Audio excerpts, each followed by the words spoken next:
The following videotape is designed to assist you with the installation of your new Nintendo point-of-sale materials. Please watch this entire videotape prior to starting the installation. You can also reference the menu of elements to ensure that you have received all of the necessary items.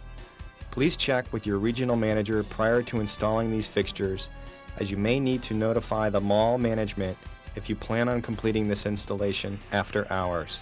During normal business hours, you may contact Nintendo's Display online technical support service with general display setup questions at 1-800-875-1852. Prior to installing the Nintendo fixtures, you should re-merchandise the product in the front of your store as pictured here. The first section should be Nintendo accessories and controllers. The next section should be Nintendo 64 software, memory packs, and RF cables. Next will be Super NES software and accessories. And the final section should contain Game Boy and Game Boy Pocket Color's hardware, accessories, and software. We're going to start this reset with the installation of the M37XB Nintendo coded neon logo sign. For this installation, you will need the template, the enclosed drill with drill bits, and a pencil for marking the placement of the sign. This sign will be placed on the wall above the front entrance facing the Nintendo section or the middle of the store. Begin by centering the template on the wall and mark the top of the holes with the pencil.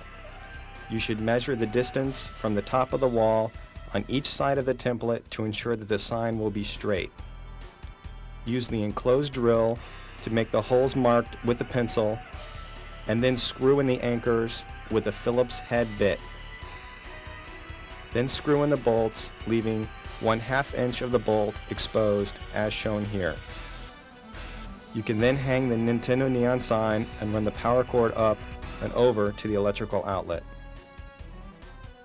Next, we are going to install the Mario screen, which can be hung in two different areas depending on the layout of your store, either behind the Nintendo 64 Interactive or in the first feature area section of your store. Hang the screen by removing the adhesive backing strip at the top and then bottom once the top is placed. Start this installation by turning off the power to the monitor and then remove all items from the top of the monitor housing. Next, place the Plex riser for the Nintendo 64 fiber optic sign. It should fit tightly between the monitor housing and the front window. Place the sign on top of the riser and feed the power cord to the electrical outlet. You will want to use the enclosed power strip for this installation. There is no on-off switch to the sign, so you will need to use the switch on the power strip to easily turn the sign off at night. Place the Mario statue on top of the monitor housing. The Starfox statue, not pictured here, should be positioned at the far end of the Nintendo area or in the window depending on the size of your store. Please reference the setup instructions and operating procedures enclosed with the Nintendo 64 Interactive. Make sure that the monitor is attached and secured to the metal plate with the enclosed hardware prior to moving the display. Plug the Interactive into the outlet on the wall. In the back of the Interactive, there is a small opening. Reach into the opening with one finger and feel for the on-off switch to the built-in power strip. This is how you will turn the Interactive on and off each day. You can then slide the Interactive into place. You may need 2 people for this installation. Please reference the setup instructions for the Nintendo 64 Interactive. There are 4 valence graphics that need to be installed over the corresponding areas.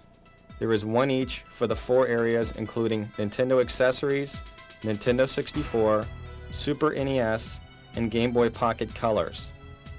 The signs hang simply by using the hooks designed for your store's slat wall fixturing. Lift up on the bottom of the sign and insert into the top slot, then down and center the sign above the area. Repeat this procedure with the 3 remaining signs. There are 3 graphic panels, 2 for Nintendo 64 and 1 for Game Boy Pocket Colors.